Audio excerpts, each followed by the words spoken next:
So hello everybody, we're from Common Law Assent here, reading to you David Robinson's work, rest in peace.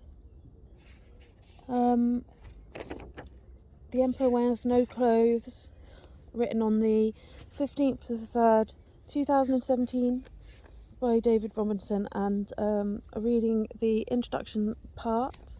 So this is the Layman's of what was Lawful Rebellion at the time. I'm just keeping it as is. The name's changed since then. So it reads Lawful Rebellion, but his group became Lawful Dissent. So there have been updates of this, but this is the original from 2017.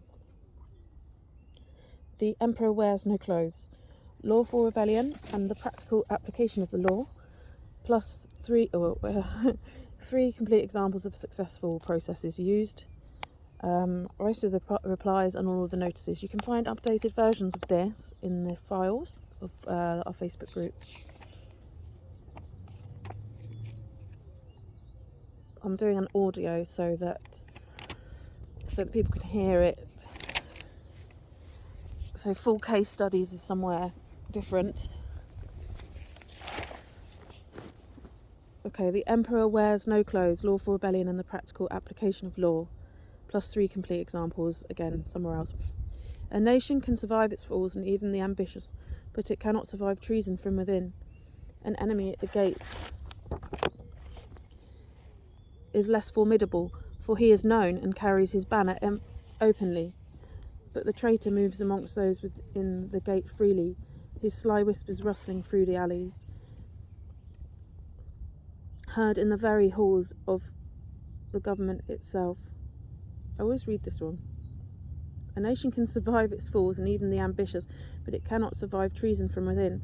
An enemy at the gates is less formidable, for those within the gate freely. I think maybe I'm not in the right space for this today. Let's try again. A nation can survive its fools and even the ambitious, but it cannot survive treason from within. An enemy at the gates is less formidable, for he is known and carries his banner openly. But the traitor moves amongst those within the gate freely. His sly whispers rustle through the alleys, heard in the very halls of government itself. For the traitor appears not a traitor. He speaks in accents familiar to his victims, and he wears their face in their arguments. He appeals to the baseness that lies deep in the hearts of all men. He rots the soul of a nation. He works secretly and unknown in the night to undermine the pillars of the city. He infects the body politic so that it can no longer resist. A murderer is less to fear. That was by Marcus Tullius Cicero. And it starts. This publication has been written in layman's terms as much as possible to provide the reader with the necessary tools to stand up against an incredibly corrupt system of administration in Britain and the Commonwealth today, peacefully and whilst standing entirely under the protection of the law, using nothing but legal evidence facts. Please understand that the common law judicial system in Britain and the Commonwealth has been systematically dismantled since at least 1848, when the grand juries were removed from service. The grand jury process is a fundamental part of the law of the land and should never have been allowed to be replaced by the corporate magistrate courts that we have today, especially without the consent of the people. More on this later. To change any constitutional safeguard without first obtaining the consent of the people is treason. High treason is to hand over the authority and decision-making process which governs the people to any foreign entity without first being beaten in open battle. What most people consider to be law these days is not law at all. The banksters have sought to take control over governments for many generations now, and have largely succeeded in doing so on a global scale, by controlling the flow of information, education, wealth, and manipulating common concepts. Amschel Rothschild quote, "Give me a control of a nation's money supply and I care not who makes its laws." Illegal wars have been created by false flag terrorism events that are destroying other sovereign nations on earth. It's a war on sovereignty, as there is no place for sovereignty within the big society. Cameron mentioned, NWO. Millions of civilians have been culled in the Middle of East by our so-called leaders, done in our names under the guise of a war on terrorism, but many lives are also being destroyed at home more covertly, although it is being done in plain sight if we care to look at all the evidence. I don't intend to go into all of the problems here. All true law in Britain and the Commonwealth is protected by the Constitution, which was created by the people's uprisings against tyranny in the past. The law also complies with the Ten Commandments and Christian faith, which is at the heart of British law. The Constitution is consented to by the good people because it is natural law.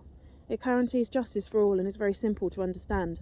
It protects the innocent and vulnerable and is simply common sense. The sovereign peoples of Britain and the Commonwealth consent to be governed by the common laws of the realm because they are just, not ruled by corporate policies that do not comply with the Constitution and are unjust, which is what we have going on today. It is not denied by those pretending to be in service to the people that we are policed by consent in Britain. This simply means, as said, we consent to be governed by a fair and just system of service as subjects of a constitutional monarchy and under the common laws and customs of the realm. The monarchy today is anything but constitutional, therefore we all have a duty under the law to reject the crown until the Constitution is once again properly observed.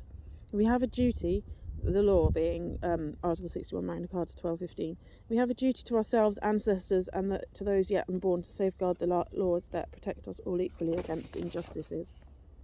My name is David Robinson, and I have been standing in open rebellion against the Crown as demanded by law since March 2010. Obviously, my name is not David Robinson.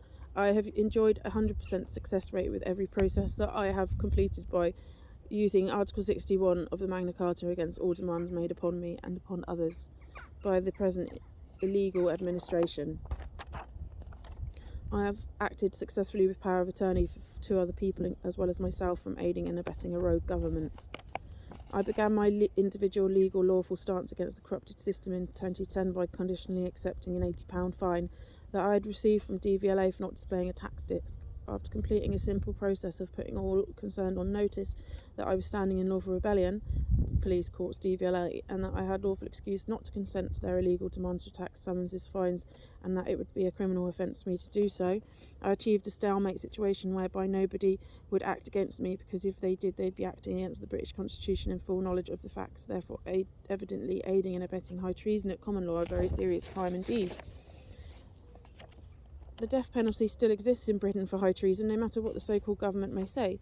They claim that the 1795 Treasonable and Seditious Practices Act was repealed in 1998, when the Right Dishonourable Tony Blair introduced the Crime and Disorder Act in Chapter 36. He attempted to repeal the 1795 Treason Act and the death penalty for high treason, but Blair had no lawful authority to do so, and he committed treason in his attempt. He committed 3 counts of high treason and all, amongst other very serious crimes. He would be in prison today if only the people would stand united under the common law in lawful rebellion as the law demands. The remedy to this mess relies on the people uniting and rejecting their demands, whilst at the same time demanding that the police act according to the evidence, facts, and assist the people in this monumental struggle. All it takes is numbers. Your country needs you. The corporations led by the banksters have taken over the governments of Britain and Commonwealth alike. All elections for the past few decades have been rigged, allowing the corporate elite criminals to rule by deception and coercion. This can only continue if the people are kept in the dark or decide to do nothing once they've been informed of the facts. Personally, I'd never aid and abet such a disgusting regime, as that would make me equally guilty for their acts of terrorism, paedophilia, genocide, and many other serious crimes, which are all well evidenced. I don't intend to go into all of the problems within this publication, but you already know things aren't right. It's time to focus on the remedy while we still can. I first entered into lawful rebellion in March 2010 by serving 2 affidavits on the Crown. With the first affidavit demanding that the Nice Treaty be repealed and Parliament be prorogued, ending its term and calling for a general election. I provided them with 40 days as is required by constitutional law, Article 61 of Magna Carta 1215, to remedy their unconstitutional behaviour. After 40 days, as it had elapsed with no response, I denounced my presumed allegiance to the Crown with the second affidavit. From there on in, my lawful duty is to distress the Crown and reject its alleged authority until redress has been achieved. I didn't need to individually petition the Crown, however, because previously in 1999 a committee of 68 barons had convened to discuss whether or not it was unconstitutional to enter into the EU's Treaty of Nice. The evidence provided proved that it was an act of high treason to enter into such an agreement, so they dutifully, according to the correct protocols of British constitutional law, petitioned the Crown demanding she, QET, not ratify the Nice Treaty. After their petition was only vaguely replied to and the Treaty of Nice was passed into law anyway, the Barons' Committee invoked Article 61 of the Magna Carta 1215 on the 23rd day of March 2001. It has not since been revoked publicly by the barons, which means that Britain and the entire Commonwealth is in a state of open rebellion. The law demands that all British and Commonwealth subjects rebel against the Crown in order to protect the British Constitution. Whilst doing so, we are protecting our God-given rights and freedoms that the Constitution defends, our individual and collective sovereignty. By courageously invoking Article 61, the Committee of the Barons provided us all with a peaceful remedy against the systemic deconstruction of our ancient laws and customs by impostors within Westminster. Britain constitutionally has a very good system of justice, but it has been denied to us for generations, and most people think that the corporate rules being used today are laws. Any law that does not comply with the British Constitution is not a law.